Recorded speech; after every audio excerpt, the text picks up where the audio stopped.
Alrighty, so I'm here with Angel, and we're going to talk about a few things that can leave a driver on the side of the road or in the shop with DOT violations, tickets, fun things like that. So just tell us who you are a little bit. I'm Angel Chavez, Director of Shop Operations, Training and Compliance, and I've been with Swift here for going on 16 years now. Awesome. Long time. Yeah. So we're actually right now in Lancaster, Texas. I actually talked about this in one of my other videos that I did a few days ago, saying I was going to meet this guy. Yeah. And we got 5 big things that we're going to talk about that could be a problem.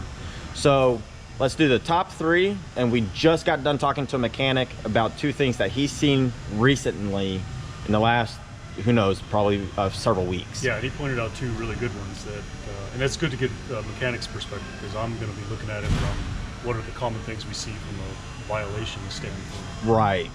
All right, so top 3 things that you see, and then we'll do the 2 things that he said for the top 5. Okay, so I'll just list them all as they are. So it's lights, brakes, and tires. So those are our top 3 as far as violations, tickets, safety, things like that, and things that we commonly check on our PMs. And so they're also required to be checked on pre-trip and post-trip. So, so the more you look out for those things, the less you're going to be off the side of the road, broken down, or have violations. Yeah.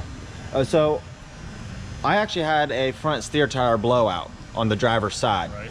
Now, you actually saw that video, right? Yes, I did. Okay. Do you remember kind of who you took it to and what you guys were able to diagnose with that tire? Yeah, so obviously after I saw your video, I looked at your unit number and we passed the unit number around to some people inside circles that can look at the actual work orders and things like that. So based on looking at the tire history on that, and then actually looking at your tire, because there was actually one clip where we could actually see your tire, and a lot of our people in our staff are trained to really look at tires, analyze carcasses and things like that, and try to determine what was the cause, because there's always a cause for something. So what the team ultimately concluded was, based on your tire in that video, that it was ran low. It was a run flat. And I checked that tire that day too, guys. So, and I told Angel, I do not tire gauge all my tires. It takes a lot of time. I was very truthful with that. Yeah. But you know what? I showed Angel, and I showed you guys too. I bought a tire gauge. I may not check every single tire, but I do check my front steer tires at minimum. Yeah, so we talked about the gauge thing, and so I'm a believer in the gauge. I mean, I do the same thing with my vehicles, my wife's vehicle. I want to make sure that it's right, so I don't thump them. I can't tell the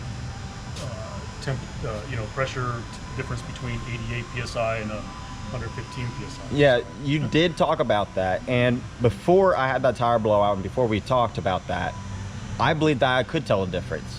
So here, sooner or later, we're actually going to set up an example of that sometime, maybe in a few weeks or whatever, and actually do that test and check on that, but from that experience, I at least tire gauge my 2 front steers at minimum. Yeah. If I don't check all 18, I at least check those 2 front, because losing your front steer tire is not fun. Yeah. Right? Imagine. So brakes. So what do you see when it comes to the brakes the most in the violation side? Well, the biggest thing we see in brakes is we actually monitor several things about brakes, and that's what's going on with violations, and so whether you're getting out of service or it's a ticket.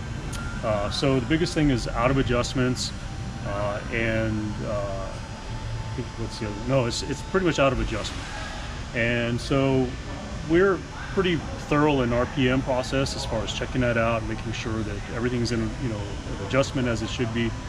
But any measure that you can do to just double check that and look out for that, you guys, drivers are sort of the front line defense as far as inspecting the vehicle. So anything that you can catch on the pre-trip is what's going to help us out. But that's a big one, is the brakes. And yeah, agreed. And there's actually have you heard of the zip tie trick?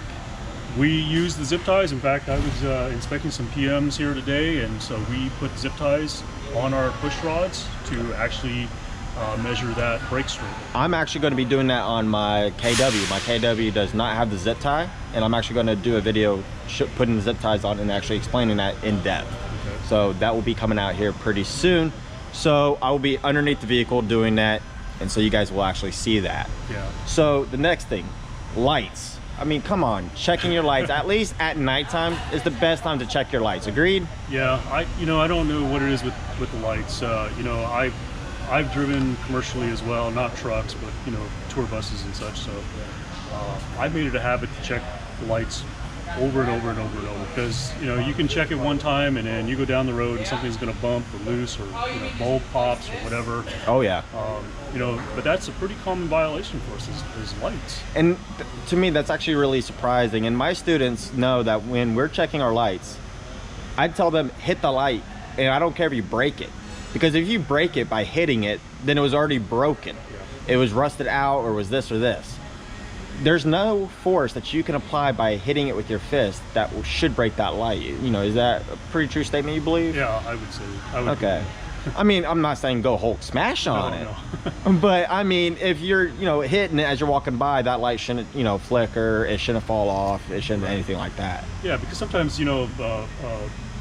vehicles, especially if it's a filament type bulb, sitting still, the filament could be attached, but as soon as it's going down the road and the filament's vibrating, I've seen that too. It's gonna go out. So yeah, the light guys, come on, it's not that hard. Just check them while you go around, and at nighttime, check your lights. During the day, it can be very hard to check, especially your top running lights. But when it gets a little dark, or maybe it's overcast, throw them on. Takes 2 seconds, check them, right? All right, so we talked to a mechanic named David, and he brought up 2 things that he says that he's seen recently. And how about you show us what he said and kind of go through showed, it? Which I'm not, I don't actually see this myself, because obviously I don't work in the shop a whole lot, anymore. But I'm still responsible for all the training for our 850 technicians. But he came out and pointed some really good ones, and he said coolant leaks. So he said that he's seen a lot of that right now. So he said look out for the traces of, or evidence of coolant leaks. So anytime you see any kind of residue buildup, generally they're like white streaks or pinkish reddish streaks depending on the color of the coolant. So he said the common area is the coolant sensor, and then the small hoses around the reservoir. Like this one, and then there's another one that's right over there. Yep. And right here. Also, it can crack around these seams right here. So you just want to check to make sure that you don't see any leaks, and make sure the cap's tight. And then he was also saying over here. Yeah, he pointed out that the coolant lines coming across the engine, he's seen some leaks down here, and also where those coolant lines are going down and attaching to the block and to the pumps, they're leaking down there. So again, you just look for those traces of coolant. It's usually pretty obvious. It's a whitish pinkish residue, and it builds up on there. Okay, awesome. And then the next thing he said. Yeah, the next thing he said was wheel seals. Now, commonly people look out and they see if they see leakage out here, that's not the same thing as a wheel seal leak. That's usually the hub gasket leaking, or even the cap might be leaking or breathing out a little bit. But what he's talking about is when you're actually checking on the inside, and anytime you see wet residue reaching out to the brakes or coming out to the drum or the tire, that's a wheel seal leak. So anytime the oil is leaking on the inside, that is actually a wheel seal leak. And an easy way to check for that, he was saying, just run your finger in an open spot on the drum, and what you're checking for is a little bit of oil. Now that's just brake dust. That's not oil, guys. Yeah. See how it rubs away really easy? That's just brake dust. He says you can find a very light oil leak by just rubbing it on the brake drum. And you could also feel if the brake drum has a whole bunch of ridges and is not very smooth, which can cause a lot of vibration and brake fade a lot easier, because it can cause them to heat up. Yes. So that's something you want to check, or should want to check, and have a mechanic look at if it's not feeling right, or you think there's a little bit of oil. Right. Yeah. Definitely have it written up and then get it into one of the shops and get it looked at. And it takes no time for a mechanic to take a look at that, right? Yeah, especially with the quick lanes. You know, all our shops are set up with quick lanes, so we have the ability to come in and quickly check equipment. It's not going to be down for a long time unless we actually find something wrong, but every Swift facility has been set up with some sort of a quick pre-lane, pre-qual verification lane where we can quickly check your equipment and diagnose it from there. Yeah, I've used the quick lane quite a bit myself, and yeah, there's one time my truck actually caught on fire while I was going down the road. Oh wow. Yeah, I was actually it was in the sleeper, the electrical socket on the 2016 Freightliner, the one over by the cabinet. There was faults with those, and mine actually caught on fire. And I went through the quick lane, and they actually had my truck fixed. They put a new cabinet and everything in there, like really quick. I was shocked, but it was a known problem. So yeah, the quick lane, it takes no time to go through it. Right. Now there's times where it does, you know, a quick lane, you know, by name it should be quick, but there's times where it does back up. But generally we will restart and try to move people around and try to get that, you know, quickly back down to a level where we can manage it. So it's kind of like a McDonald's drive-through. There's time limits, and you try to get it through at a certain time rate. Yep. That's awesome. All right, well, is there anything else you'd like to add, or reach out to potential Swift drivers or current Swift drivers? Well, I don't think I have anything else to add. I will try to come out with videos on a regular basis, especially when DOT is doing their blitzes, and try to get some additional information out to drivers.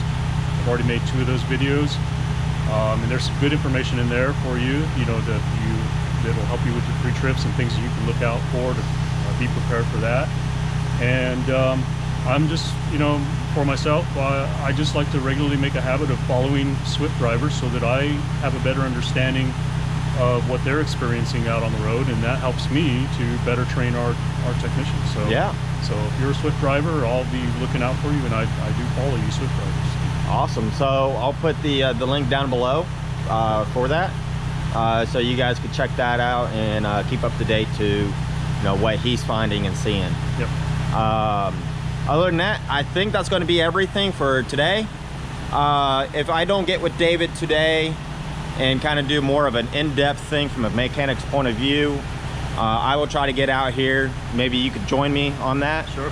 And we could get that knocked out and get some more information out there to help people. Sounds good. All right, thank you for watching. He appreciates you watching my channel, and let's keep growing and make some money. Yep. Right? All right. And this is where I say, please comment, like, rate, and subscribe. Let me know if this is content that you guys like, and I would love to bring more of this in. I think this is definitely going to be a benefit to new drivers, or even drivers that have been driving, because the most common mistakes that people are getting tickets on are not happening with just brand new drivers. These drivers have all experienced this. It's when you get lazy, mistakes happen. So don't get lazy. Have a good one. See you guys later.